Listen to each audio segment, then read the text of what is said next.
જય જીનેન્દ્ર પ્રેરણા પ્રકાશન ટ્રસ્ટ રજૂ કરે છે શાંત સુધારસ વ્યાખ્યાન માળા, વ્યાખ્યાન 38મું, શાંત સુધારસની 9મી નિર્જરા ભાવનાનું વ્યાખ્યાન 6ઠું. પ્રવચનકાર પૂજ્ય મુનિરાજ શ્રી જીનચંદ્ર વિજયજી મહારાજ, બંધુ ત્રિપુટી. પ્રવચન સ્થળ મુંબઈ મહાલક્ષ્મી તિરુપતિ એપાર્ટમેન્ટના જૈન દેરાસરનો પ્રવચન મંડપ, તિરુપતિ એપાર્ટમેન્ટ, મુંબઈ 26. પ્રવચન સમય તારીખ 14 સપ્ટેમ્બર 1987 ને સોમવાર સવારે 9 વાગે. બાહ્યેનાભ્યંતરેણ પ્રથિત બહુવિધા જીયતે યેન શત્રુ શ્રેણી વાયાંતરંગા ભરત નૃપતિવત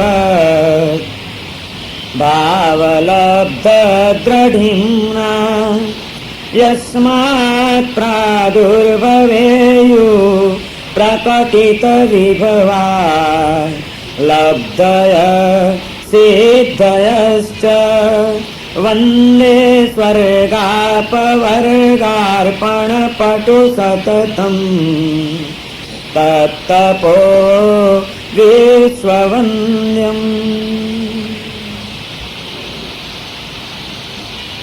પરમ જ્ઞાની મહોપાધ્યાય વિનય વિજયજી મહારાજ શાંત સુધારસ નામના ગ્રંથમાં અશાંતિથી ઘેરાયેલા આપણા ચિત્તને સાચી શાંતિનો અનુભવ કઈ રીતે થઈ શકે એ માટે માનસિક ભૂમિકાનું પરિવર્તન કરી નાખવાની એક પ્રેરણા આપે છે. અશાંતિના વંટોળ જન્મે છે આપણા મનમાંથી. એ મનની પરિસ્થિતિઓને કદાચ જો બદલી નાખવામાં આવે, મનનું જો યોગ્ય ઘડતર કરી લેવામાં આવે તો જ શાંતિનો અનુભવ શક્ય છે. અને એટલા માટે એ માનસિક ઘડતર કરવા માટે ભાવનાઓનો એક માર્ગ એમણે આપણને બતાડ્યો છે. આ શુભ ભાવોથી મનને ભાવિક કરી દેવાનું છે. સતત એ જ ભાવો આપણા ચિત્તમાં ચાલ્યા કરે એવી એક ભૂમિકાનું સર્જન કરવાનું છે. અને એ જો આપણે કરી શકીએ તો કદાચ આપણા ચિત્તના ઘણા બધા સંકલેશો અને અશાંતિઓ ઓછી થઈ જાય. આવી ચિત્ત વૃત્તિઓનું ઘડતર કરાવી આપનાર, માનસિક સ્થિતિને યોગ્ય બનાવી આપનાર જે વાતો છે એની જુદી જુદી વાતો, જુદા જુદા દ્રષ્ટિકોણ આપણને અહીં આગળ બતાડે છે. અને એમાં 9મી નિર્જરા ભાવના આપણે ચાલી રહી છે. મનની અયોગ્ય સ્થિતિના કારણે ખોટા ધારાધોરણો, ખોટી કલ્પનાઓ, ખોટા મનોરથો એ બધા મનની અંદર એવા કેળવાઈ ગયા છે કે એ કેળવાયેલું ઊંધું મન જે કંઈ પણ વિચારો કરે છે, વિચારો દ્વારા એણે અઢળક કર્મના બંધનો કર્યા છે. આ કર્મના બંધનો કઈ રીતે તૂટી શકે? જે અવળા આંટા બંધાયા છે એને જો પાછા આમ ફેરવવામાં આવે, સવળા જો આંટા ફરે તો એ વળી પાછા છૂટી જાય. તો અયોગ્ય વિચારો કરીને જ્યારે આપણે મનને કર્મબંધનના માર્ગે લઈ ગયા છીએ તો યોગ્ય વિચારધારાઓને અપનાવીને આપણે એ કર્મની નિર્જરા પણ કરી શકીએ. અને એટલા માટે માનસિક ભૂમિકાનું પરિવર્તન કરાવી આપતી 12 પ્રકારની સાધનાઓ કે જેની બધાની અસર આપણા છેવટે મન ઉપર થાય છે. ખાવું કે ન ખાવું એ બહુ મહત્વનું નથી, પણ ખાવાની જે આપણી પ્રવૃત્તિ છે એની અસર આપણા વિચારો ઉપર થયા વિના રહેતી જ નથી. અને જ્યાં વૈચારિક પરિવર્તન આવ્યું ત્યાં કર્મનો બંધ અને કર્મની નિર્જરા એ બેનું કોઈક ને કોઈક એક માર્ગ તો આવી જ જવાનો છે જીવનમાં. અમુક પ્રકારની વિચારધારા જો કર્મ બંધન કરાવે છે તો અમુક પ્રકારની વિચારધારા એ આપણી કર્મની નિર્જરા પણ કરાવી શકે છે. અને એટલા માટે અહીં આગળ 6 પ્રકારનો બાહ્ય તપ બતાડવામાં આવ્યો. કારણ કે બાહ્ય તપ પણ આપણી માનસિક ભૂમિકાનું આમૂલચૂલ પરિવર્તન કરવામાં બહુ મહત્વનો ભાગ ભજવી જતો હોય છે. નહીં તો ઘડી પર આપણને એમ થાય કે આ ખાધું કે ન ખાધું એમાં કર્મની નિર્જરા શું? પણ કર્મ તો અધ્યવસાયથી બંધાય છે, મનની વિચારધારાઓથી બંધાય છે, ખોટા સંકલેશોથી બંધાય છે. એમાં કદાચ આપણે 2 રોટલી ઓછી ખાધી કે 2 રોટલી વધુ ખાધી, એમાં ક્યાં પણ કર્મની અંદર ફરક પડી ગયો? પણ ના, એ માત્ર શારીરિક ક્રિયાથી જ કામ પતી જતું નથી, પણ આપણા શરીરને આપણે કઈ રીતે પ્રવર્તમાન કરીએ છીએ, આહાર વિહારની પ્રવૃત્તિઓમાં આપણું શરીર કઈ રીતે ચાલે છે એની અસર આપણે ઓછું ખાઈએ છીએ કે વધુ ખાઈએ છીએ એની પણ અસર આપણા મન ઉપર, વિચારો ઉપર થયા વિના રહેતી જ નથી. અને એટલા માટે તો આપણે ત્યાં કહેવામાં આવ્યું કે જેવું અન્ન તેવું મન. તમે અન્ન કેવી રીતે તમારા શરીરમાં નાખો છો, ખોરાક કેવો ખાઓ છો, કેટલો ખાઓ છો, કેવી રીતે ખાઓ છો, ક્યારે ખાઓ છો, એ બધાની અસર આપણા મન ઉપર, આપણા વિચારો ઉપર, આપણી કલ્પનાઓ ઉપર, બધા ઉપર થયા વિના રહેતી જ નથી. અને એટલે કર્મની નિર્જરા માટે જે 12 પ્રકારની સાધના બતાડી, 6 પ્રકારનો બાહ્ય તપ બતાડવામાં આવ્યો અને 6 પ્રકારનો આભ્યંતર તપ બતાડવામાં આવ્યો. આ 12 પ્રકારની સાધના કર્મની નિર્જરા કરાવી શકે છે. અણસણ, ઉણોદરી, વૃત્તિક સંક્ષેપ, રસત્યાગ, સંલીનતા અને કાયક ક્લેશ, આ 6 પ્રકારનો બાહ્ય તપ એક યોગ્ય ભૂમિકાનું ઘડતર કરાવી આપે છે. અને ત્યાર પછી જ્યાં વિચારધારા સમ્યક બની, સાચી રીતે વિચારતા થયા, માણસ જ્યારે સાચી રીતે વિચારતો થશે એટલે સૌથી પહેલું એનું પોતાનું ચિંતન થશે કે હું આ શું કરી રહ્યો છું, મેં આ શું કર્યું. પોતાની ક્ષતિઓ, પોતાની ખામીઓ, પોતાના જીવનમાં થઈ ગયેલા પાપાચરણો, આ બધાનો ખ્યાલ આવતાની સાથે સ્વદોષ દર્શનની ભૂમિકા નિર્માણ થશે અને એમાંથી પ્રાયશ્ચિત્ત નામનો પહેલો આભ્યંતર તપ આવીને ઉભો રહેશે. અને જ્યાં પોતાની ત્રુટિઓ દેખાય ત્યાં એ પાપોથી જે મુક્ત બનેલા છે એવા મહાપુરુષો, મહાત્માઓ અને પરમાત્માઓ, એમની પ્રત્યે એનો વિનય ભાવ પ્રત્યા વિના રહેશે નહીં. વિનય નામનો બીજો આભ્યંતર તપ આવશે. જેની પ્રત્યે બહુમાન છે એની વૈયાવચને સેવા કરવાનું મન થશે એટલે વૈયાવચ નામનો ત્રીજો આભ્યંતર તપ આવશે. એવા મહાપુરુષોની સેવા દ્વારા એમની કૃપા પ્રાપ્ત થાય છે અને એ કૃપાથી એ આત્માના પ્રદેશમાં જવાનો આપણને એક માર્ગ આપે છે. એટલે શાસ્ત્ર સ્વાધ્યાય, આ સ્વાધ્યાય નામનો ચોથો આભ્યંતર તપ આવે છે. અને જેમ જેમ તમે શાસ્ત્રોનો, એક આત્મજ્ઞાની સંતોનો સંગ કરતા રહો, શાસ્ત્ર આત્મજ્ઞાની સંતોના જ વંચાય, એને શાસ્ત્ર કહેવાય. જે આત્મજ્ઞાની નથી, આત્મજ્ઞાનના કારણે જે સંત સાચા અર્થમાં સંત થયા નથી, એવી વ્યક્તિના ગ્રંથો એ વાંચવા પણ ખતરો છે. કારણ કે આપણી પણ ભૂમિકા નથી અને જે પીરસી રહ્યું છે એની પણ જો કોઈ ભૂમિકા નથી તો બે આંધળા અથડાયા વિના રહે જ નહીં. બેમાંથી એક પણ દેખતો હોય તો કદાચ અથડામણ અટકી શકે. હું આંધળો છું પણ તમે દેખતા છો અને હું ચાલ્યો જઉં છું પણ તમે દેખતા હશો તો તમે સહેજ પણ આમ વળાંક લઈ લેશો તો તમે મારી સાથે નહીં અથડાવો. પણ હું તો આંધળો છું અને તમે પણ જો આંધળા અને આપણે સાંસામાં ભટકાયા તો અથડાયા વિના રહીએ જ નહીં. શાસ્ત્ર કોના વાંચવા એ પણ બહુ વિવેક જરૂરી છે. આજે જ્યારે કે આપણી બુદ્ધિ પરિક્રમિત બનેલી ન હોય, જ્યારે કે આપણી વિવેક દ્રષ્ટિ પરિપૂર્ણ રીતે જાગૃત થયેલી ન હોય, જ્યારે કે આપણે આંતરદ્રષ્ટિએ એટલા બધા સતર્ક અને સજાગ ન હોઈએ કે ક્યાં શું ઉચિત છે, શું અનુચિત છે એવો વિવેક કરવાની આપણી કોઈ ભૂમિકા નિર્માણ થયેલી ન હોય, ત્યારે ગમે તેનું વાંચવાથી અને ગમે તેનો સંગ કરવાથી ક્યારેક આપણી બુદ્ધિ પણ રવાડે ચડી જાય અને પરિણામે આપણું જીવન ક્યાંક ભેખડે ભરી જાય એવી પૂર્ણ શક્યતા છે. એટલા માટે એમ કીધું કે સંગ કરવો હોય તો સંતોનો જ કરજો, સ્વાધ્યાય કરવો હોય તો આ સંતોના ગ્રંથોનો કરજો. સંત કોને કહેવાય?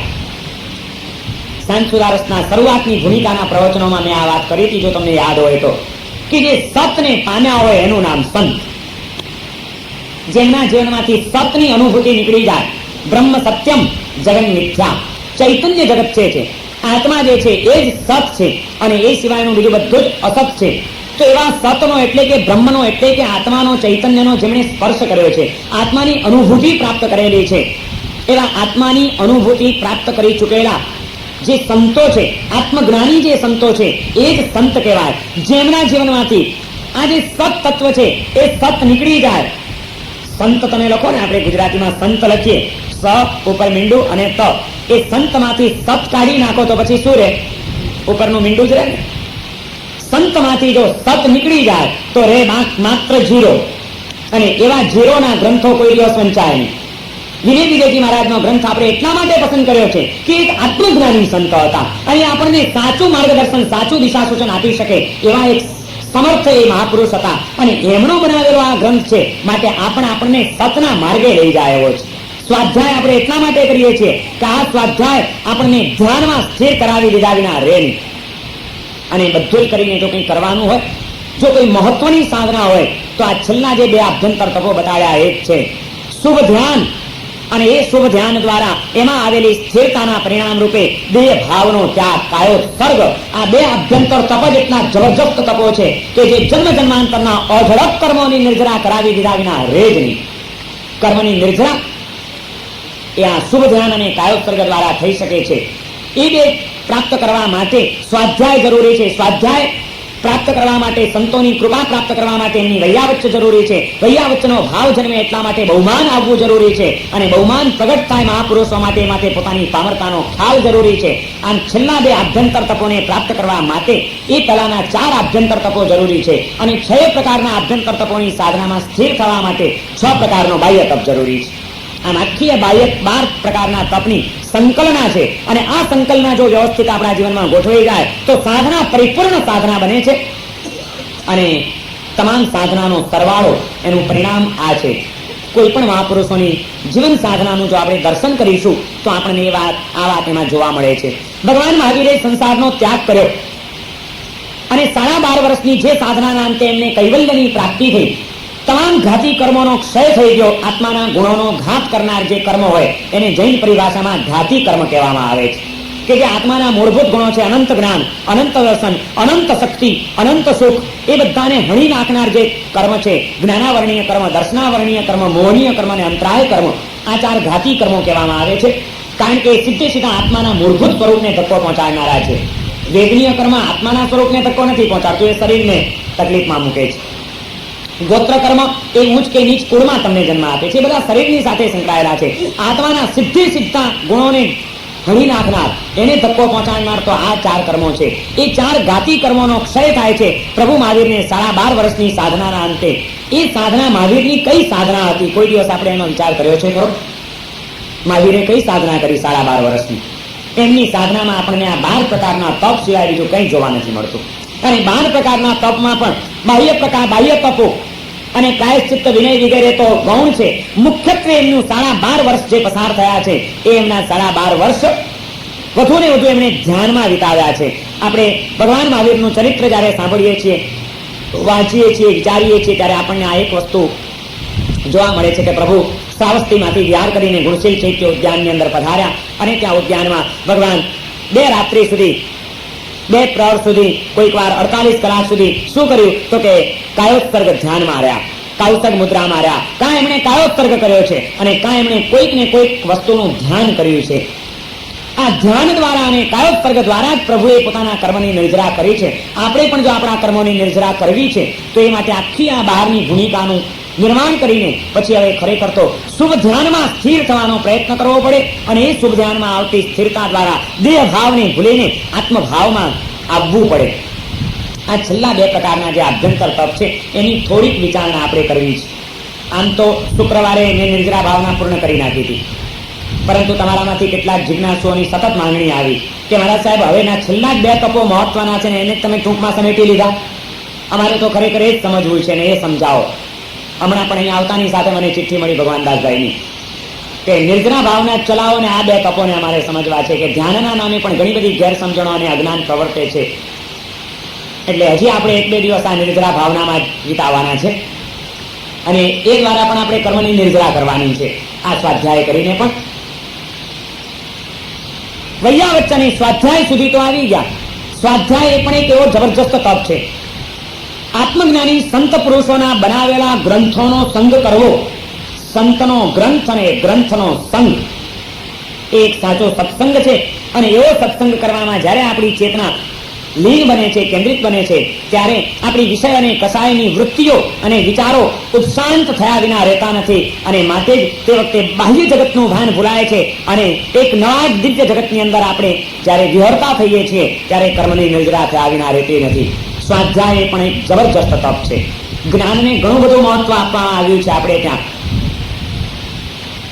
સામાન્યથી સાધુઓને માટે એમ કીધું, મૂળભૂત જે ઉચ્ચ કક્ષાનું સાધુ જીવન જેમને પાડવું હોય એવા નિર્મળ ચારિત્ર પાડનારને માટે આપણે ત્યાં જે આચારો છે એમાં એમ કીધું કે સાધુ પોતાને માટે બનાવેલી ગોચરી પાણી વહોરે નહીં.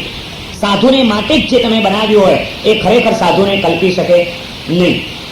એમને માટે બનાવેલું એમને ન કલ્પે, આ એક જનરલ નિયમ. પણ એ જ આપણા જ્ઞાની પુરુષોએ, એ જ શાસ્ત્રકારોએ આગળ વધતા શાસ્ત્રમાં એમ પણ લખ્યું છે કે જે એવા સાધુઓ હોય અને જે એકદમ તત્વજ્ઞાનના અઘરા ગ્રંથોનો સ્વાધ્યાય કરતા હોય, અધ્યયન કરતા હોય, જેમાં એમની પુષ્કળ માનસિક શક્તિ વપરાતી હોય, એમની જેમાં ખૂબ જ શ્રમ પડતો હોય, એવા ગહન જે કેટલાક ગ્રંથો છે જેને આપણે ત્યાં દ્રવ્યાનુયોગના ગ્રંથો કહેવામાં આવે છે. સંમતિ તર્ક નામ પણ આપ્યા છે શાસ્ત્રકારોએ, પ્રાચીન મહાપુરુષોએ, કે સંમતિ તર્ક જેવા એકદમ ભેગાનું દહીં કરી નાખે એવા ઉચ્ચ કક્ષાના ગ્રંથોનું જ્યારે સાધુ અધ્યયન કરતો હોય, એવો કોઈ પ્રજ્ઞાવંત તેજસ્વી બુદ્ધિશાળી કોઈ સાધુ હોય અને અધ્યયન કરતો હોય, તે વખતે એનું સારી રીતે સ્વાધ્યાય કરી શકે, શાસ્ત્રોનું ખૂબ દોહન કરી શકે, એ માટે એને બાહ્ય તપ કરાવવાની જરૂર નથી. એમ કીધું, એની સાથે એમ કીધું કે સારી રીતે આમાં ઊંડાણ પ્રાપ્ત કરીને અનેક જીવોને જેનાથી લાભ થઈ શકે, એના દ્વારા જે નિષ્કર્ષ મળશે અનેકને પ્રાપ્ત થશે, તો એવા સાધુને માટે આધાકર્મી પણ બનાવવું પડે. આધાકર્મી એટલે કે સાધુને માટે જ બનાવેલી કોઈ ચીજ, જે ગોચરી પાણી, એને શાસ્ત્રીય જૈન ધર્મની પરિભાષામાં આધાકર્મી આહાર કહેવામાં આવે, કે જે સાધુને સામાન્યથી કલ્પે નહીં. પણ એમ કીધું કે આવા વિશિષ્ટ બુદ્ધિશાળી સાધુઓ અને એવા વિશિષ્ટ ગ્રંથોનું જ્યારે અધ્યયન ચાલતું હોય, ત્યારે એમનું એ કાર્ય સારી રીતે ચાલે અને એ માટેની શક્તિ ટકી રહે, માનસિક જ્ઞાન તંતુઓને બળ મળી રહે, એટલા માટે જરૂર પડે તો આચાર્ય મહારાજ પોતાના એવા શિષ્યોને માટે શ્રાવકને ભલામણ કરીને આધાકર્મી આહારની વ્યવસ્થા કરીને પણ એ સાધુઓને સ્વાધ્યાયમાં આગળ વધારે. હવે તમે વિચાર કરો કે કેટલું બધું મહત્વ હશે શાસ્ત્ર સ્વાધ્યાયનું, જ્ઞાનની પરિણતિનું, જ્ઞાનમાં આવતી તત્પરતા અને એમાંથી મેળવાતું ઊંડાણ, એનું કેટલું બધું મહત્વ આપણા જ્ઞાની પુરુષો સમજેલા હશે કે સાધુ જીવનના સામાન્ય આચારો જે છે એમાં પણ ત્યાં આગળ આ અપવાદ પાછો આપી દીધો કે એવા સાધુને માટે આધાકર્મી પણ વપરાવવું પડે, તો ત્યાં આગળ કોઈ દોષ નથી. કારણ કે થોડાક દોષ દ્વારા જે વિશિષ્ટ લાભ એની ચેતનાને, એના આત્માને, એના દ્વારા સંઘને અને જગતને જે થવાનો છે, એટલો બધો મહાન લાભ હશે, એટલા બધાની આત્મપરિણતિઓ એના દ્વારા સુધરવાની હશે કે જેનું જમા પાછું ખૂબ વધી જશે. ભગવાન જીનેશ્વરદેવના ધર્મશાસનની આજ બલિયારી છે કે અહીં આગળ કોઈ પણ બાબતમાં એને ક્યાંય એકાંતવાદ સેવ્યો જ નથી. દરેક ઠેકાણે એને ઉત્સર્જને અપવાદની વાતો કરેલી છે, એને દરેક ઠેકાણે એને સમતુલાની વાતો કરી છે. એક બાજુ મૂળ માર્ગ પણ બતાડે અને બીજી બાજુ એ મૂળ માર્ગને પોષણ કરી આપતો એવા ડાયવર્ઝનના માર્ગો પણ એને ઠેક ઠેકાણે બતાડેલા છે. આટલો બધો મહિમા આ સ્વાધ્યાયનો છે, જે ચોથા પ્રકારનો આભ્યંતર તપ છે. એ સ્વાધ્યાય આજે આપણા જીવનમાંથી ઓછો થવા માંડ્યો. સાધુ જીવન અને શ્રાવક જીવનની એક જે મહત્વની સાધના હતી, કર્મની નિર્જરા કરાવી આપતી, એ શાસ્ત્ર સ્વાધ્યાય આજે કેટલો બધો ઓછો થવા માંડ્યો છે. ગ્રસ્ત વર્ગે તો હવે લગભગ જ્ઞાન પ્રાપ્તિનો પુરુષાર્થ છોડી જ દીધો છે, લગભગ છૂટી ગયો છે આપણા સમાજમાંથી. હજી દિગંબર સમાજમાં એ ટક્યો છે. દિગંબરોના આજે પણ તમે જાઓ, સાઉથની અંદર જાઓ, રાજસ્થાનના એવા પ્રદેશોમાં કે જ્યાં આગળ દિગંબરોનું પ્રભુત્વ છે અને દિગંબર શ્રાવકોનું વર્ચસ્વ છે, ત્યાં આગળ તમે જઈને જોશો તો 8-8 વર્ષના, 10-10 વર્ષના બટુકો, એ લોકો બટુક કે નાના બાળકોને, એ પણ તમે જોશો તો શાસ્ત્રોનું અધ્યયન કરતા હશે. લગભગ દિગંબર કુટુંબોની અંદર નાના બાળકોને પણ તત્વાર્થ સૂત્ર તો કંઠસ્થ હશે જ. આજે પણ દિગંબર સમાજની અંદર એવા વિદ્વાન પંડિતો છે, ગ્રસ્ત પંડિતો, કે જે ભરભરા સાધુઓને પણ એકવાર ઉભા રાખી દે જ્ઞાન ચર્ચાની અંદર. એટલું બધું હજી લક્ષ્ય ત્યાં છે, પરંતુ આપણા સમાજની અંદર આ જ્ઞાન પ્રાપ્તિનું, તત્વજ્ઞાનના ઊંડા ગ્રંથોનું અધ્યયન કરવાનું લક્ષ્ય બહુ ઓછું થઈ ગયું. પરિણામે આપણા સમાજમાં ક્રિયાઓ ટકી રહી છે, પરંતુ એ ક્રિયાઓ નિષ્પ્રાણ બનતી રહી છે. એ ક્રિયાઓ અવિધિથી ખરડાવા માંડી છે, એ ક્રિયાઓ અયોગ્ય રીતે ચાલી રહી છે, અને માટે જ એ ધર્મ ક્રિયાઓનું પણ જે દિવ્ય પરિણામ અને એનું જે તેજ આપણા સમાજમાં અને સંઘમાં જોવા મળવું જોઈએ, એ આપણે જોઈ શકતા નથી. ક્રિયા કરતા પણ અપેક્ષાએ જ્ઞાનનું વધુ મહત્વ છે. અને એટલા માટે દસવૈકાલિક સૂત્રની અંદર પણ એમ કીધું કે પરમમ નાણમ તો દયા, પહેલા જ્ઞાન પછી દયા. શ્રી દસવૈકાલિકે ભાથ્યું રે.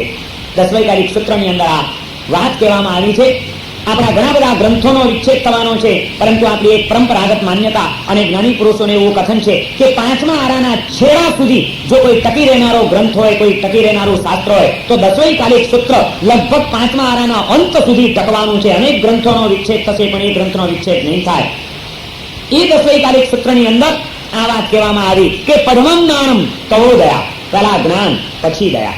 કારણ કે જ્ઞાન વિના સાચી દયા પણ ના આવી શકે. સમજણ જ ન હોય તો અયોગ્ય સમજણના કારણે, અધૂરી સમજણના કારણે, ખોટી સમજણના કારણે માણસ જે કંઈ પ્રવૃત્તિ કરે એ કદાચ ધર્મના નામે પણ અધર્મનું આચરણ કરી દેશે એવું બને. માટે એને વધુ ને વધુ જ્ઞાન દ્રષ્ટિને તો પ્રાપ્ત કરવી જ જોઈએ, જ્ઞાનની ભૂમિકા તો એનામાં કેળવાવી જ જોઈએ. એવું આપણા જ્ઞાની પુરુષોએ કીધું છે આપણને. નહીં તો એ વૈયાવચનો મહિમા સમજે પણ સ્વાધ્યાય ન હોય તો એ વૈયાવચને આ ભાવમાં પણ વળી પાછી કોઈ કર્મબંધનની પ્રવૃત્તિ કરી નાખે. એ સમજે એમ કે હું આ તપની આરાધના કરું છું. એક શ્રાવિકાને પ્રતિજ્ઞા હતી રોજ કોઈક ને કોઈક મુનિરાજની વૈયાવચનો લાભ લેવો. કોઈ પણ બીમાર સાધુ હોય, સાધ્વીજી મહારાજ હોય, કોઈ પણ હોય, એમને દવા જોઈતી હોય, અનુપાન જોઈતું હોય, બીજી કંઈક વૈયાવચ જે થઈ શકે એવી હોય, એવી કોઈ પણ સાધુ ભગવંતની વૈયાવચનો લાભ લીધા વિના એક પણ દિવસ નહીં રહેવું, આવી એક પ્રતિજ્ઞા હતી એક શ્રાવિકાને. અને કુદરતનો અનુકૂળ સંયોગ મળ્યો. સારા આચાર્ય ભગવાન ચાતુર્માસ ગામમાં પધાર્યા અને સાધ્વીજી મહારાજો પણ ચોમાસું હતા. એક પછી એક દિવસ વીતવા માંડ્યા, પણ કોઈ સાધુ બીમાર જ નથી પડતા અને વૈયાવચનો લાભ જ નથી મળતો. એમ કરતા કરતા ચોમાસું પૂર્ણ થવા આવ્યું. પેલી શ્રાવિકાને એટલું બધું દુઃખ થાય કે મારી પ્રતિજ્ઞા છે રોજ બીમારની વૈયાવચ કરવી અને મને વૈયાવચનો લાભ જ મળતો નથી, કારણ કે કોઈ સાધુ બીમાર જ પડતા નથી. એટલે મનમાં ને મનમાં મૂંઝાયા કરે, મનમાં ને મનમાં બિચારી પશ્ચાતાપ કર્યા કરે. ચાતુર્માસ પૂર્ણ થવા આવ્યું. હવે તો મહારાજ સાહેબ વિહાર કરીને જવાના છે, થોડાક દિવસ જ છે. અનેક લોકો આવે છે. આ શ્રાવિકા પણ એક દિવસ જાય છે. ગુરુદેવ, બહુ આનંદ આવ્યો, ખૂબ આરાધના થઈ, જીવનમાં એક જ ખામી રહી ગઈ, પ્રતિજ્ઞાનું પાલન નથી થઈ શક્યું. આચાર્ય મહારાજ કહે છે, શું થયું? કોઈ પણ દોષ લાગ્યો હોય તો એની આલોચના હોય છે, કદાચ પ્રતિજ્ઞા ભંગ થયો હોય તો એની પણ આલોચના થઈ શકે છે. શું કઈ પ્રતિજ્ઞા નથી કરવાઈ? ગુરુદેવ, આપ પધાર્યા એ દિવસે પ્રતિજ્ઞા કરી હતી કે ચોમાસાના 4 મહિના એક પણ દિવસ વૈયાવચ વિનાનો નહીં જવા દો, ખૂબ વૈયાવચ કરીશ. ગુરુદેવ, રોજ રાહ જોઉં છું, પણ કોઈ સાધુ સાધ્વીજી મહારાજની વૈયાવચનો લાભ જ નથી મળતો. હું તો રોજ વિચારું કે આજે કોઈક સમાચાર મળે, કોઈક સાધુ મહારાજ માંદા પડ્યા. એ જ રાહ જોતી હતી કે ક્યારે માંદા પડે મહારાજને, ક્યારે મને વૈયાવચનો લાભ મળે. ભાવના છે સેવાની, પણ અજ્ઞાન છે. અને અજ્ઞાનના કારણે સાધુને બીમાર પાડવાનો વિચાર કરે છે. અરે બીમાર પડ્યા હોય સાધુ તો એની વૈયાવચ કરવાની હોય, પણ વૈયાવચનો લાભ લેવા માટે સાધુ માંદા પડે તો સારું એવો વિચાર કરવાનો ન હોય. પણ આ અજ્ઞાનનું પરિણામ. જ્ઞાનની ઉપેક્ષાએ આપણી ધર્મ ભાવનાઓને અને ધર્મ ક્રિયાઓને પણ કલુષિત બનાવી છે. એની યોગ્ય રીતે જે રીતે ચાલવી જોઈએ તે રીતે ચાલવા નથી દીધી. અને જો જ્ઞાનની પરિણતિ વધી જાય તો કેટલી બધી અંતર્મુક્તા આવી જાય અને બહારના વિચારો પણ કેવા ભૂલાઈ જાય છે. એ તો જે માણે એ જ જાણે. માણો તો ખબર પડે કે જ્ઞાનનો પણ શું આનંદ હોય છે. તત્વચિંતનમાં પણ સમય ક્યાં પસાર થઈ જાય એની ખબર પણ ન પડે. દેશ કાળનું ભાન ભૂલાવનાર જો કોઈ હોય તો જ્ઞાન અને ધ્યાન છે. આ બે સાધના એવી છે, એક જ્ઞાનની અને એક આત્માના ધ્યાનની, કે આ જ્ઞાનમાં અને ધ્યાનમાં જે ઊંડો ઉતરે એ દેશ અને કાળનો ખ્યાલ ભૂલી જાય, સમય ક્યાં પસાર થઈ ગયો એની ખબર ના પડે એવો તત્વચિંતનનો આનંદ હોય છે. કોઈક એક મુદ્દો લઈને એની ઉપર તમે વિચાર કરવા માંડો, એવા ખોવાઈ જશો. જેમ જેમ ઊંડા ઉતરતા જશો તેમ તેમ કોઈક નવો પ્રકાશ મળતો જશે, નવી કોઈક સ્ફુરણાઓ થતી જશે. પણ એ તો આપણે અનુભવ્યું જ નથી એટલે આપણને ક્યાંથી ખબર પડે. ખરેખર આ આનંદ એક માણવા જેવો છે. આપણે ત્યાં ધનપાળ નામના એક બહુ મોટા કવિ થઈ ગયા રાજા ભોજના વખતની અંદર, અને એમના એક ભાઈ હતા શોભન, જેમણે દીક્ષા લીધેલી, શોભન મુનિ. એ પણ મહાન કવિ હતા અને ઉચ્ચ કક્ષાના એક સાધુ પુરુષ અને જ્ઞાની હતા. એ શોભન મુનિના જીવનનો પ્રસંગ આવે છે કે જ્ઞાનની પરિણતિમાં એવા એક ડૂબેલા રહેતા હતા. સતત એના ચિત્તમાં બસ કંઈક તત્વચિંતન ચાલતું હોય અને કાં તો કંઈક ને કંઈક નવું નવું સર્જન ચાલતું હોય. એક વખત એમના મનની અંદર વિચાર આવ્યો કે મારે કંઈક 24 તીર્થંકરોની સ્તુતિ બનાવવી છે, અને એવી સ્તુતિ કે જેમાં કોઈક રહસ્યો ભરેલા પડ્યા હોય. અને એવી સ્તુતિનું સર્જન કરવા માટે બસ મગજ કામ કરતો થઈ ગયો, ચક્કર ચાલ્યો મગજની અંદર. સંસ્કૃત ભાષાની અંદર 24 તીર્થંકરોની સ્તુતિઓ બનાવવી છે. મનમાં આ જ ચાલે છે કઈ રીતે અલંકાર ગોઠવવા, કઈ રીતે શબ્દનો પ્રાસ ગોઠવવો, કઈ રીતે છંદોબદ્ધ રચના થઈ શકે. આ એક એક વિચારની મર્યાદાઓમાં રહીને એ 24 તીર્થંકરોની સ્તુતિઓ બનાવવાની બસ ધૂનમાં લાગી ગયા છે. શોભન મુનિના ચિત્તમાં 24 તીર્થંકરો સિવાય બીજું કંઈ રમતું નથી. અને એ 24 તીર્થંકરોની સ્તુતિ રૂપે શબ્દોની સંકલના ગોઠવવામાં જ્યારે ડૂબેલા છે, સતત એક જ વિચાર, બધું બહારનું ભાન બોલાયું. ગોચરીનો સમય થયો, ગોચરી વોરવા જાય છે, પણ મનમાં વિચારો એ જ રચના ચાલી રહી છે શાસ્ત્રની. અને એમાં એક ઘરે ગોચરી વોરવા ગયા.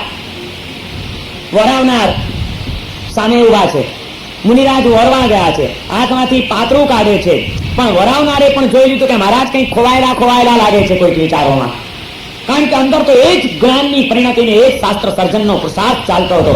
અને એમાં એને આમ પાતળું ધર્યું. પેલો કોઈ કશે આપણા જેવો મસ્કરો માણસ, એટલે એને એમ થઈ ગયું કે હા મહારાજનું ધ્યાન ક્યાં છે. પણ એટલે એને ગોચરી વરાવાને બદલે 2 પથરા લઈને પાત્રામાં મૂકી દીધા, લાડવાને બદલે, જોવા માટે કે મહારાજને ખબર પડે છે કે નહીં.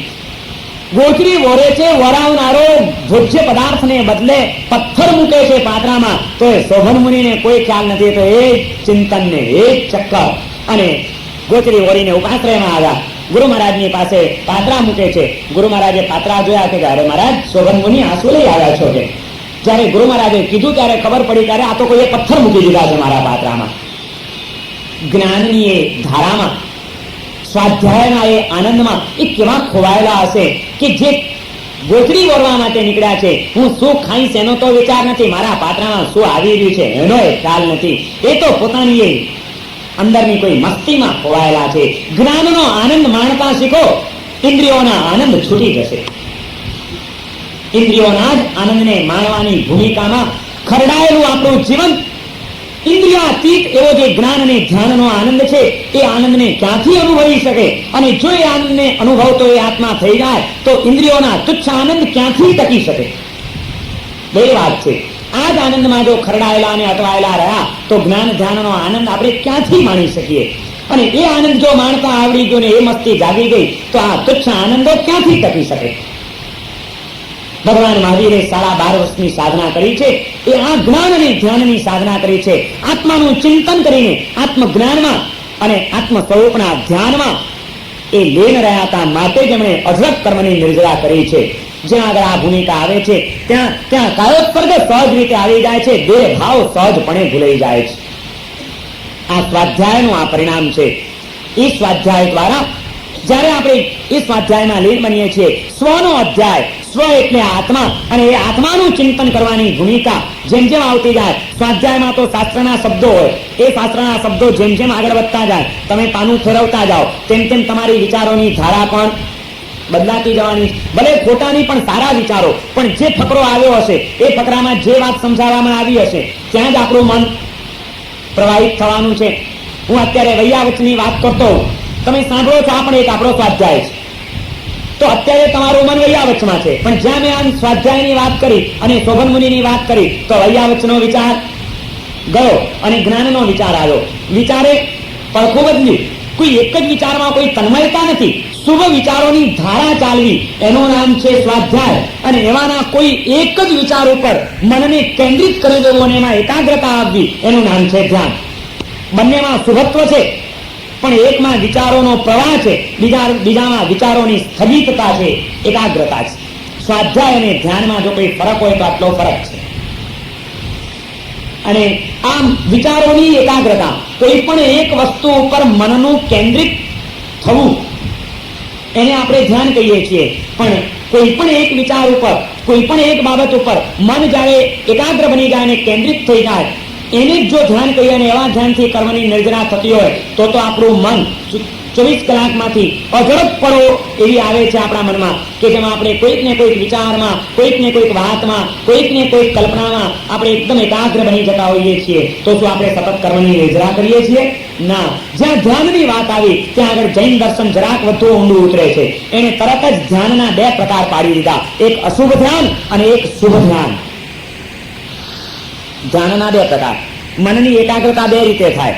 અશુભ તત્વોના કારણે પણ મનની એકાગ્રતા કેળવાય અને શુભ વિચારો અને શુભ તત્વોની ઉપર પણ મનની એકાગ્રતા અને કેન્દ્રિતપણું આવી શકે છે. માટે ધ્યાનના 2 પ્રકાર. અશુભ ધ્યાન કર્મ બંધાવનારું છે, શુભ ધ્યાન કર્મની નિર્જરા કરાવનારું છે. પછી અશુભ ધ્યાનના પણ 2 પ્રકાર અને શુભ ધ્યાનના પણ 2 પ્રકાર. એમ પાછા કુલ ટોટલ ધ્યાનના 4 પ્રકાર પાડવામાં આવ્યા. પહેલા 2 અશુભ અને શુભ. પછી અશુભના 2 પ્રકાર, આર્ત ધ્યાન અને રૌદ્ર ધ્યાન. શુભના 2 પ્રકાર, ધર્મ ધ્યાન અને શુક્લ ધ્યાન. આમ ટોટલ ધ્યાનના 4 પ્રકાર પાડવામાં આવ્યા. પછી જે 4 પ્રકાર પાડવામાં આવ્યા એ એક એકના પાછા 4 પ્રકાર. આર્ત ધ્યાન 4 પ્રકારનું, રૌદ્ર ધ્યાન 4 પ્રકારનું, ધર્મ ધ્યાન 4 પ્રકારનું અને શુક્લ ધ્યાન 4 પ્રકારનું. એટલે 4 ગુણ્યા 4 ટોટલ 16 પ્રકારનું ધ્યાન જૈન દર્શનની અંદર બતાડવામાં આવ્યું છે. આપણે તો ધ્યાન ધ્યાન ધ્યાન શબ્દ બોલ્યા કરીએ છીએ, કોઈ દિવસ એની પણ ડિટેલ્સમાં આપણે ક્યારેય પણ ગયા છીએ ખરા કે આ જિનેશ્વરોએ ધ્યાનને પણ કેટલા ઊંડાણથી સમજાવ્યું છે? કારણ કે એમાં વળી પાછા ત્યાં કટવાઈ જઈશે નહીં તો. અત્યારે તો સ્થૂળ વાતો જ મારે કરવી છે કે સૌથી પહેલા તો આટલું સમજી લો કે માત્ર મનની એકાગ્રતા એને જૈન દર્શને કર્મની નિર્જરા કરાવનારું ધ્યાન નથી કીધું. કારણ કે મનની એકાગ્રતા તો અશુભ તત્વોના કારણે પણ થતી હોય છે. શુભ ધ્યાન અને અશુભ ધ્યાનનો પ્રકાર બે ભેદ પાડીને જો આપણે એને સીધી સાદી રીતે સમજવા હોય તો એક જ વ્યાખ્યા આપી શકાય, જેના કેન્દ્રમાં અર્થ અને કામની વૃત્તિ અને પ્રવૃત્તિ પડેલી છે. અર્થ અને કામને કેન્દ્રમાં રાખીને થતી મનની એકાગ્રતા, એનું નામ છે આર્ત ધ્યાન, અરે એનું નામ છે અશુભ ધ્યાન. પછી આર્ત હોય કે રૌદ્ર હોય, પણ જેના કેન્દ્રમાં કોઈક અર્થ કે કોઈક કામની વૃત્તિ પડેલી છે, બીજ પડેલું છે, અને એના કારણે જયારે મનની એકાગ્રતા કેળવાઈ જાય છે ત્યારે એ અશુભ ધ્યાન બની જાય છે. અને જેના કેન્દ્રમાં ચૈતન્ય તત્વ પડેલું છે, આત્મા અને પરમાત્માને કેન્દ્રમાં રાખીને થતી મનની એકાગ્રતા, એનું નામ છે શુભ ધ્યાન. આપણે મનની એકાગ્રતા શુભ છે કે અશુભ છે વિચારવું હોય ત્યારે આટલું વિચારી લેવાનું કે જે મનની વિચારોની એકાગ્રતા કેળવાઈ ગઈ છે, કોઈક એક બાબતમાં આપણે ઊંડા ઉતરી ગયા છીએ, એ આપણી વિચારોની એકાગ્રતાનો પાયો એના મૂળમાં આત્મા પરમાત્મા કે એના કોઈ સ્વરૂપના તત્વો છે કે અર્થ અને કામની કોઈક આપણી લાલસાઓ કામ કરી રહી છે. બસ આની ઉપરથી આપણે નિર્ણય કરીએ કે આપણા અત્યારની આ પળો વિચારોની એ કર્મની નિર્જરા કરાવનારી છે કે કર્મનો બંધ કરાવનારી છે. જેના કેન્દ્રમાં આત્મ તત્વ પડેલું છે અને પરમાત્મા તત્વ પડેલું છે, શુભ ધ્યાન છે, અને એ શુભ ધ્યાન કર્મની નિર્જરા કરાવ્યા વિના રહેતું નથી. જેના કેન્દ્રમાં જળ તત્વ પડેલું છે અને એ જળના કારણે અર્થ અને કામની વૃત્તિઓ જોર કરે છે, એ બધું જ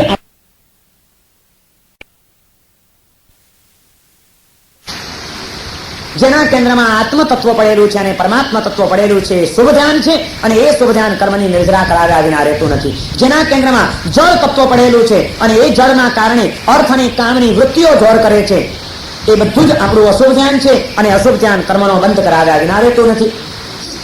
આ અશુભ ધ્યાન બે પ્રકારનું છે, આર્ત ધ્યાન અને રૌદ્ર ધ્યાન. એમાં પહેલો પ્રકાર છે આર્ત ધ્યાન. અર્થી સંસ્કૃત શબ્દ છે, અર્થી એટલે પીડા. જે મનને પીડિત કરે, જે મનને વ્યાકુળ બનાવે, જે મનને વ્યથા જન્માવે મનમાં, એવા જે વિચારો અને એ વિચારોમાં કેળવાતી એકાગ્રતા, એને આપણે ત્યાં અર્થ ધ્યાન કહેવામાં આવ્યું છે. જે મનને શાંત કરે, જે મનને પ્રસન્ન કરે, જે મનને ઉન્નત બનાવે, એવા વિચારોમાં આવતી એકાગ્રતા, એનું નામ છે શુભ ધ્યાન.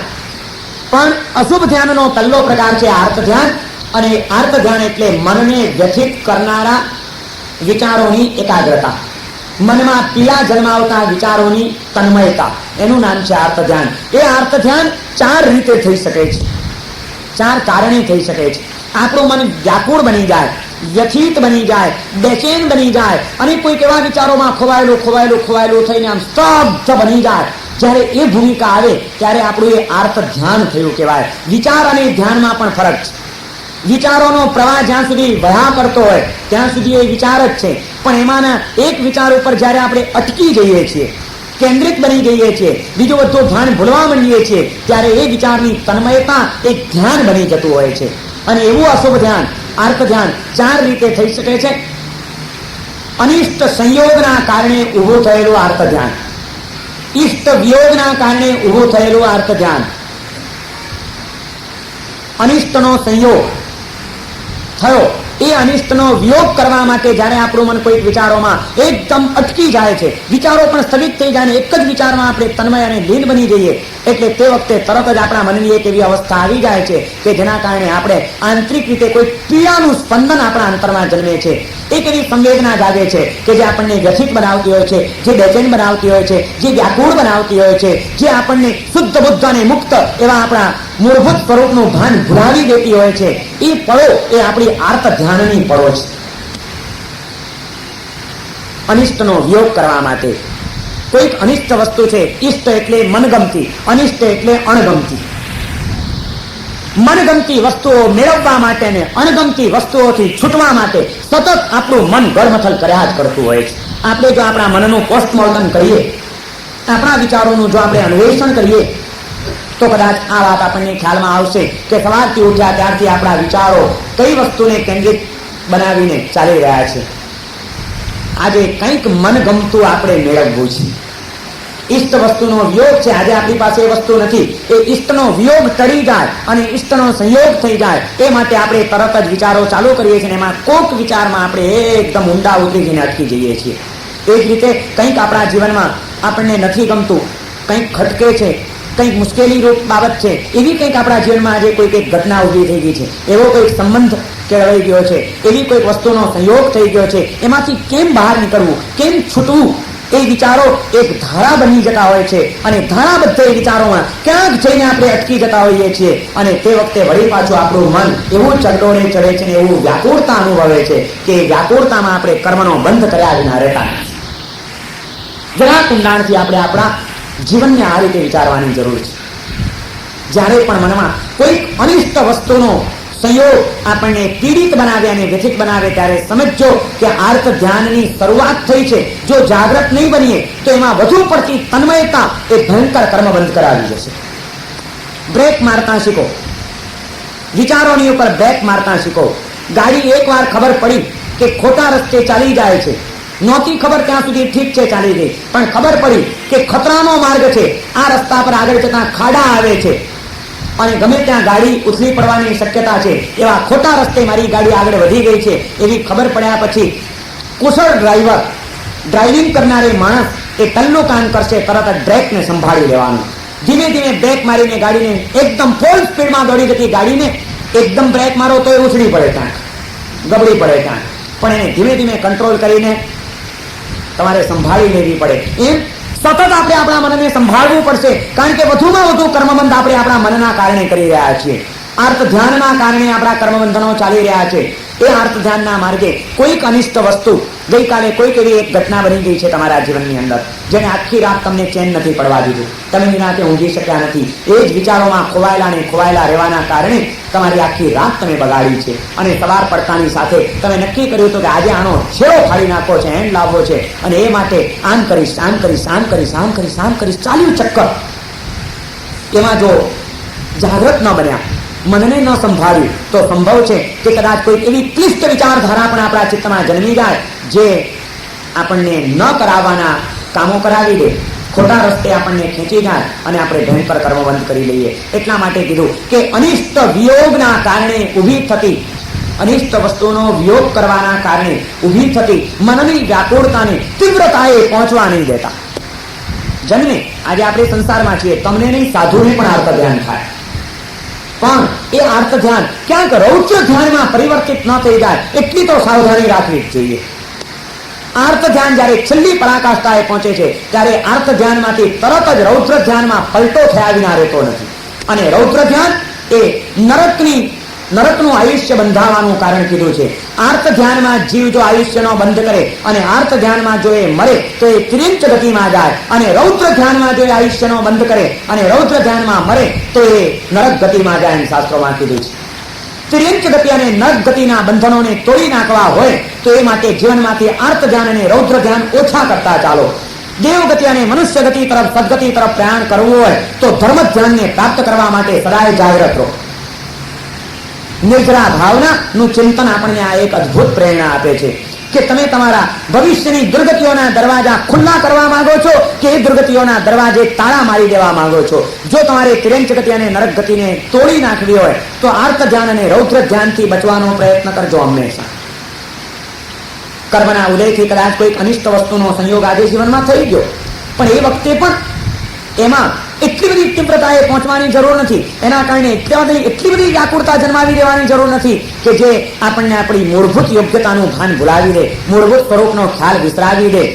કર્મના ઉદયોથી ક્યારેક ઇષ્ટ વસ્તુ ચાલી પણ જાય અને અનિષ્ટ વસ્તુ જીવનમાં આવી પણ પડે. એ ઇષ્ટનો વિયોગ અને અનિષ્ટનો સંયોગ એ કર્મના ઉદયથી આવનારી ઘટના છે, ઊભી થયેલી ઘટના. અને કર્મના ઉદયો હંમેશા પરિવર્તનશીલ છે. આજે કદાચ કોઈક અશુભ કર્મનો ઉદય જાગ્યો છે, માટે અનિષ્ટનો સંયોગ થયો છે કે ઇષ્ટનો વિયોગ થયો છે, પણ એ પણ કર્મનો ઉદય કાલે પૂરો થઈ જશે, વળી પાછું એમાં પણ પરિવર્તન આવશે. માટે એના કારણે મારે મારા મનને બગડવા નથી દેવું, આ પણ કાયમ ટકવાનું નથી. આ વિચાર આપણને આર્ત ધ્યાનમાં સરકી જતા બચાવી દે છે, બ્રેક મારી આપે છે. માટે સતત મનમાં જાગૃત રહો, વિચાર કરતા રહો કે મુશ્કેલી આવી છે, વાંધો નહીં, ભલે આવી, એમાંથી પણ નીકળી જઈશ. એ ક્યાં કાયમ ટકવાનું છે, પણ આ વિચાર આપણને બચાવી લેશે.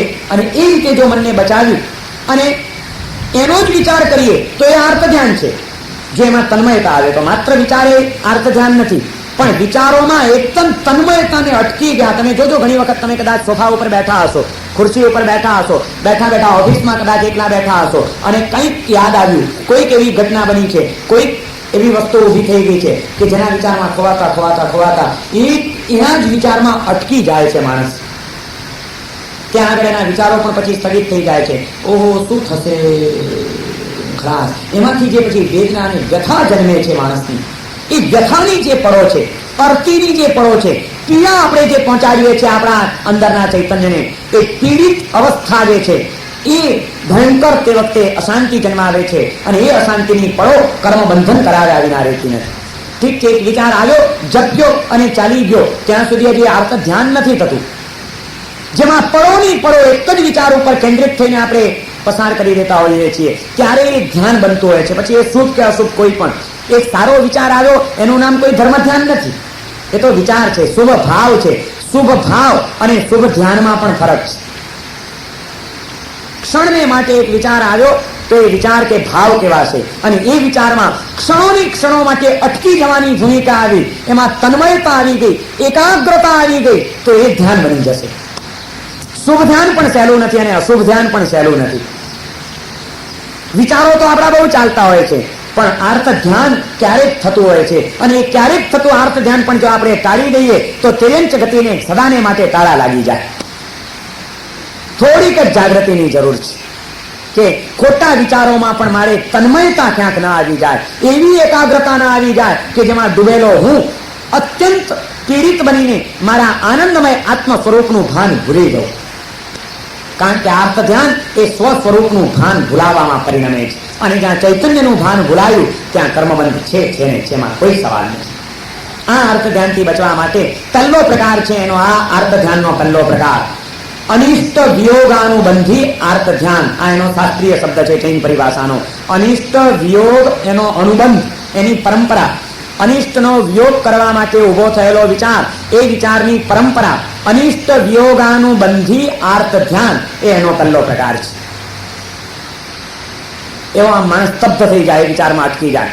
દાખલા તરીકે તમે ઘરમાં બેઠા છો અને અચાનક ઘરમાં આગ લાગી. આગ એ આપણા માટે અનિષ્ટ તત્વ છે. જે ઘરની અંદર તમારું રાજ રચેલું છે, જે ઘરમાં તમારી માલ મિલકત છે, જે ઘર તમારે જીવન જીવવા માટેનું એક અનિવાર્ય અંગ અને આધાર છે, જેમાં તમારો પ્રેમાળ પરિવાર છે, આવું ઇષ્ટ એવું જે ઘર છે, એ ઘરની અંદર આગ લાગી એ આપણા માટે એક અનિષ્ટ ઘટના બની. આ આગ લાગતાની સાથે આપણે હિપતાઈ જઈએ છીએ. સમાચાર મળે અહીં બેઠા છો ને કે ત્યાં આગળ તમારા ઘરમાં ભયંકર આગ લાગી છે. આ આગ લાગી છે સમાચાર મળતાની સાથે આપણું મન જે એક અત્યારે શુભ ભાવોમાં ચાલતું હતું, આ વ્યાખ્યાન ચાલી રહ્યું છે, અને એમાં અચાનક સમાચાર મળ્યા એટલે આ ધારા તૂટી અને એક નવી વિચારધારા તરત જ મનની અંદર ઊભી થઈ ગઈ. એ મનની અંદર એક જે નવી વિચારધારા ઊભી થઈ, આગ લાગી, શું થશે, આનું શું થશે, આનું શું થશે, આનું શું થશે, અને એ વિચારમાં એટલો બધો માણસ વ્યથિત બની જાય છે. તરત જ એક જાતની વ્યાકુળતા અને પીડા આપણા ચિત્તમાં ઊભી થઈ જાય છે, અને એ પીડા સાથે તમે દોડતા ગયા. જ્યાં તમે તમારા ઘરે પહોંચ્યા, આમ ધડકા મારતી આગ જોઈ, લપકારા મારતી એની જ્વાળાઓ જોઈ, એ જોઈને સ્તબ્ધ થઈ ગયો. અને એ સ્તબ્ધતામાં જ્યાં માણસ અટકી જાય, હવે શું થશે, હવે શું થશે, એ વિચારથી તમે જોજો ઘણી વખત ત્યાં આગળ વિચારો પણ બીજા બધા હવે નવા બંધ થઈ જાય છે, અને માણસ સ્તબ્ધ થઈને એકદમ વ્યાકુળતામાં એવો ઊંડો ઉતરી જાય છે કે કાં તો એ ધ્રુસકે ને ધ્રુસકે રડવા માંડે છે. આ શું હતું? કેન્દ્રમાં જળ તત્વ છે, ઘર એ જળ છે, વૈભવ એ જળ છે, આત્મા કે પરમાત્મા આના કેન્દ્રમાં નથી. પણ પોતાના સ્વાર્થો, પોતાનો પૈસો, અર્થ આવ્યો, પૈસાનું નુકસાન છે, અર્થ, મહોત્સવ કરે નહીં જીવી શકાય, કામ. અર્થ અને કામને કે એ બે વૃત્તિઓને માટે ઉપયોગી એવા કોઈ જળ તત્વને કેન્દ્રમાં રાખીને ઊભી થતી મનની તીવ્ર વ્યાકુળતા, સ્તબ્ધપણું, એનું નામ છે આર્ત ધ્યાન.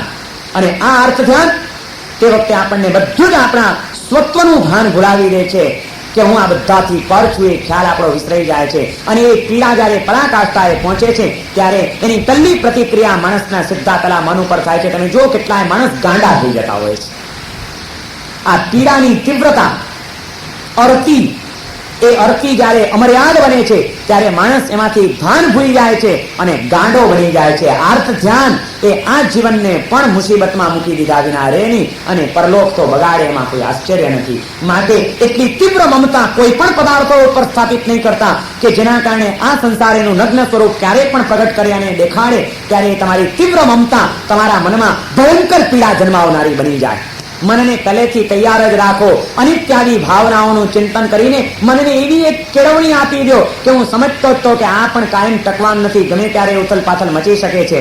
આ જો મનની કેળવણી થયેલી હશે તો જ્યારે ઉથલ પાથલ મચશે ત્યારે આપણે એમાં તીવ્ર પીડા અનુભવતા નહીં થઈ જઈએ. તે વખતે આ તત્વજ્ઞાનનું એક દ્રષ્ટિબિંદુ આપણને એક સ્વસ્થતા આપશે. આપણે સ્વત્વમાં ટકી રહીશું અને એ આપણા મનને સંભાળી રહેશે. અનિષ્ટ વસ્તુના જીવનમાં ઉભા થતા અણધાર્યા સંયોગોએ કેટલાય ના જીવનને બેહાલ બનાવી દીધા છે. કેટલીય વ્યક્તિઓના મન એના કારણે પાગલ બની ગયા છે. માણસો ગાંડા થઈ ગયા છે. આ ગાંડપણથી બચવું હોય તો આર્ત ધ્યાન ટાળવું પડે અને આર્ત ધ્યાન ટાળવા માટે સિવાય અનિત્યાદી ભાવનાઓનું ચિંતન બીજો કોઈ ઉપાય નથી. તત્વ દ્રષ્ટિઓ જ આપણને જીવનમાં રક્ષણ આપી શકે એમ છે અને બચાવી શકે એમ છે. આર્ત ધ્યાનથી બચવા માટે પહેલો પ્રકાર છે આર્ત ધ્યાનનો અનિષ્ટ વસ્તુનો સંયોગ જે થયો છે એના કારણે ઊભી થયેલી પીડા. આ અનિષ્ટ ટળી જાય તો સારું, કેમ જલ્દી જાય, કેમ જલ્દી જાય. એ પછી બીજી વસ્તુ છે ઇષ્ટનો વિયોગ.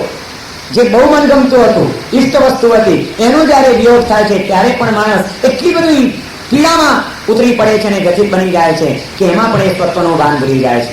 દાખલા તરીકે તમારો એકનો એક દીકરો છે, એની ઉપર ખૂબ તમને પ્રેમ છે અને તમે ઘરમાં બેઠા છો, પણ ત્યાં અચાનક અણધાર્યા સમાચાર મળ્યા કે એ દીકરાને રસ્તામાં એક્સિડન્ટ થઈ ગયો અને કારની અંદર એ કતરાઈ ગયો છે. આ ઇષ્ટનો વિયોગ થયો. પુત્ર એ ઇષ્ટ હતો અને એ ઇષ્ટનો વિયોગ થયો. એ વિયોગના કારણે તે વખતે કેવું આર્ત ધ્યાન થાય, કેવી પીડા થાય, કેવી પોક મૂકીએ અને એમ કરતા કરતા માથું કૂટતા માણસ કેટલી હદે પહોંચી જાય એનો કોઈ ભરોસો કરો? એમાં પણ કોઈ ગાંડા થઈ જતા હોય છે. એમાં પણ માણસ કેટલીક વાર આવેશમાં આવીને અનુચિત પગલાં ભરી બેસતા હોય છે. ના, એમના વિના તો હું કેમ રહી શકું, મારાથી તો જીવાય જ નહીં, એના કરતા હું બળી મરું.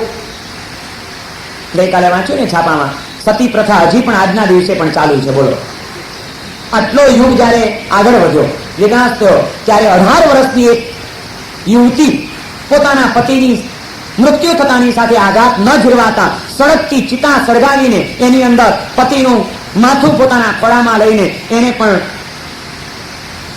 સળગી મરવાનું પસંદ કર્યું. કેમ? કયો ત્યાં ઇષ્ટ વિયોગનું આર્ત ધ્યાન એને હવે જીવાડી શકે એમ નહોતું. માટે આ મારી ઇષ્ટ વ્યક્તિ હતી, એનો વિયોગ થઈ ગયો, એના કારણે જે મન ભાંગી પડ્યું, એને એમ લાગ્યું કે હવે આ સંસારમાં ક્યાંય જીવવા જેવું નથી અને ખલાસ. પોતે 18 વર્ષની ઉંમરે પણ સળગી મરવાનો એને માર્ગ તૈયાર કરી દીધો. અને તમને ખબર છે કે જ્યારે વિચાર કરતા એ તીવ્રતાની ભૂમિકા એને વિચાર તો કર્યો હશે, પણ જ્યારે એની 18 વર્ષની યુવાન કન્યા, એ યુવાન સ્ત્રી, એની જયારે કાયા સળગી હશે અને એના શરીરમાં જયારે ભયંકર વેદનાઓ થઈ હશે, જીવતા જીવે બળી મરવાની, ત્યારે એનું એ આર્ત ધ્યાન રૌદ્ર ધ્યાનમાં નહીં પરિણમ્યું હોય એની કોઈ આપણને ખાતરી છે? આ કેમ થાય છે?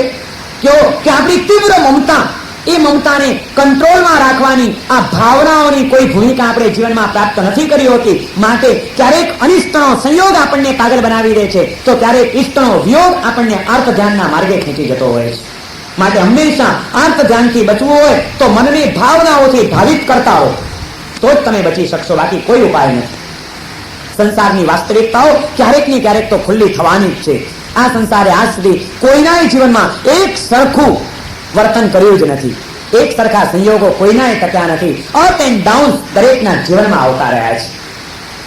ચડતી અને પડતી ચાલ્યા જ કરે છે. તડકો અને છાંયડો આ સંસારનો ક્રમ છે. એ ક્રમને આપણે સ્વીકારવો જ પડશે.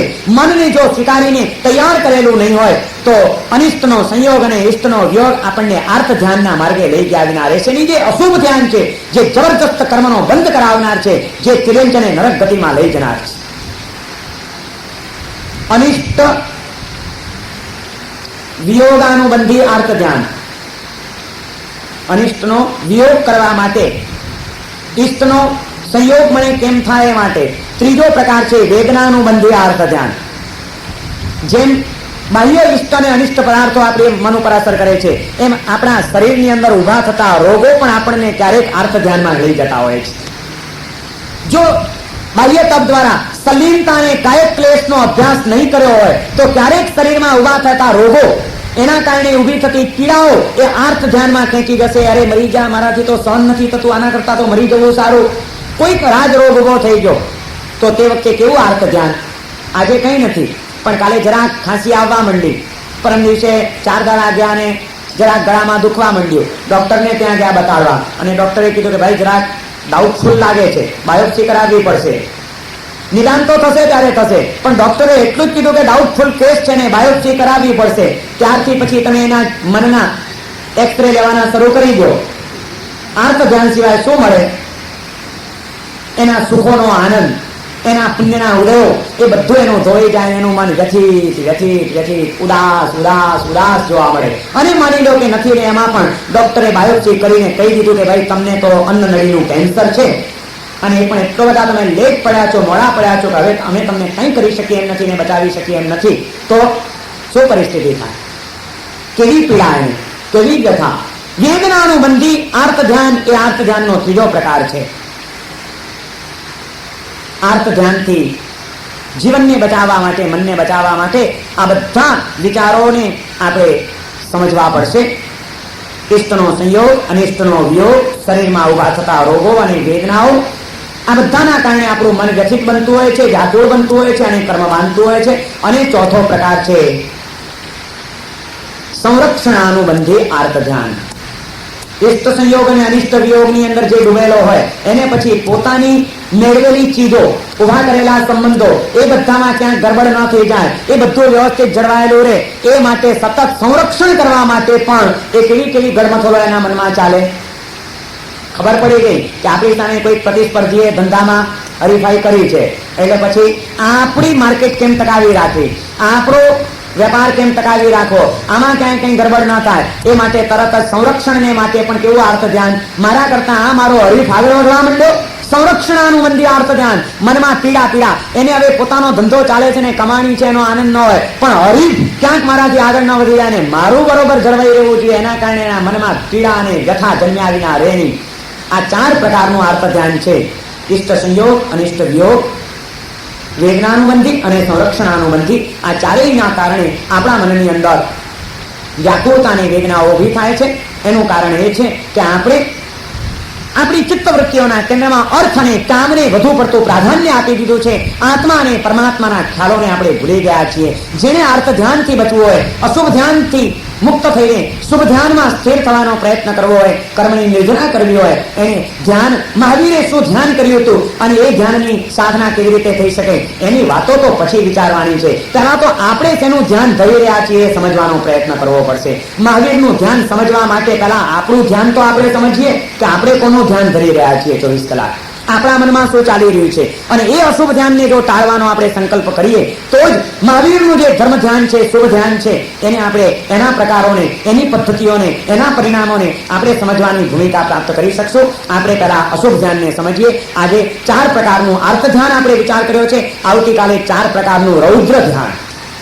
આર્ત ધ્યાનમાં અને રૌદ્ર ધ્યાનમાં શું ફરક છે, આર્ત ધ્યાનના 4 પ્રકારોમાંથી કેવી રીતે રૌદ્ર ધ્યાનના પ્રકારો ઉભા થતા હોય છે, અને એ રૌદ્ર ધ્યાનની ધારામાં જ્યારે આત્મા ચડે તો ત્યારે એના અધ્યવસાયો કેટલા ક્લિષ્ટ બનીને કેવા ચીકણા કર્મ બંધાવી શકે છે, એ અંગેની કેટલીક વિચારણા આપણે આવતીકાલે કરીશું. આજે પ્રવચન અહીં આગળ પૂર્ણ થાય છે. 9મી નિર્જરા ભાવના અને એમાંનો 5મા પ્રકારનો આભ્યંતર તપ ધ્યાન, અને 11મા પ્રકારનો, 12 પ્રકારમાંથી 11મો પ્રકાર, અને આભ્યંતરમાંના 6માંથી 5મો પ્રકાર ધ્યાન અંગેની વિચારણા આજે આપણે શરૂ કરી છે. 2-3 દિવસમાં આ જ વિષયને આપણે વિસ્તારથી વિચારવાનો છે. આવતીકાલે વધુ વિચારણા આપણે કરીશું. સર્વમંગલ માંગલ્યમ સર્વકલ્યાણકારમ પ્રધાનમ સર્વધર્માણામ જૈનમ જયતિ શાસનમ.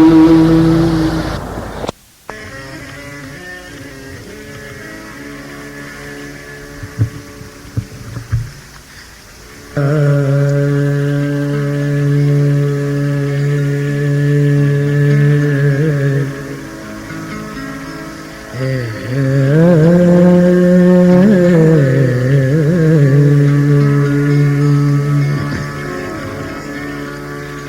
सुमुख एक दंत कपिल गज कर्णक लंबोदर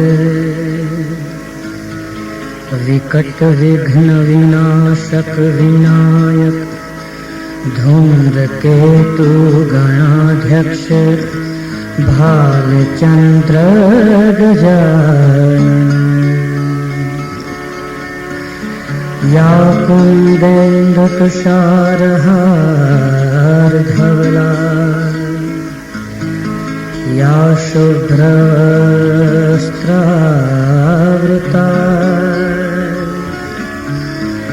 या वीणावरदण्ड मंडितकरा या श्वेतपद्मासना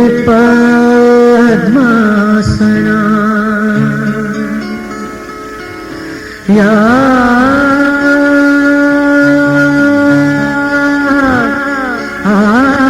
ब्रह्माच्युत शंकर प्रभुतिरे देवै सदा वंदिता सा मां पातु सरस्वती भगवती निशेष जाड्यापहा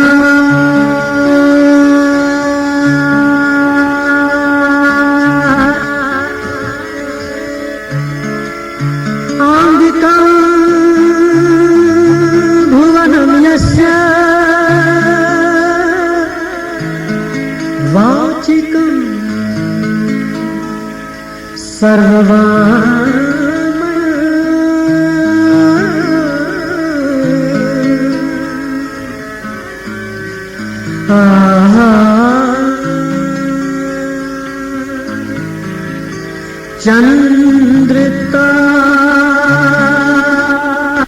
चंद्रतारादि तम नमः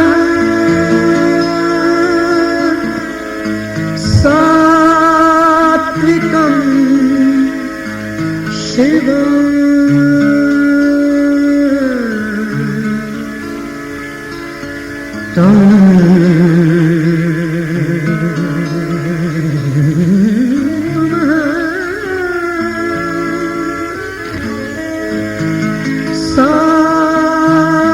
सात्विकं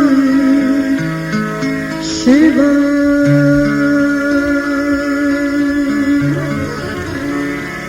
ॐ नमो अरिहन्ताय ॐ नमो सिद्धाणम् ॐ नमो आर्याणम् ॐ नमो वज्रायणम् ॐ नमो लोवेशं साहम् ऐसो पंचनमुक्कारो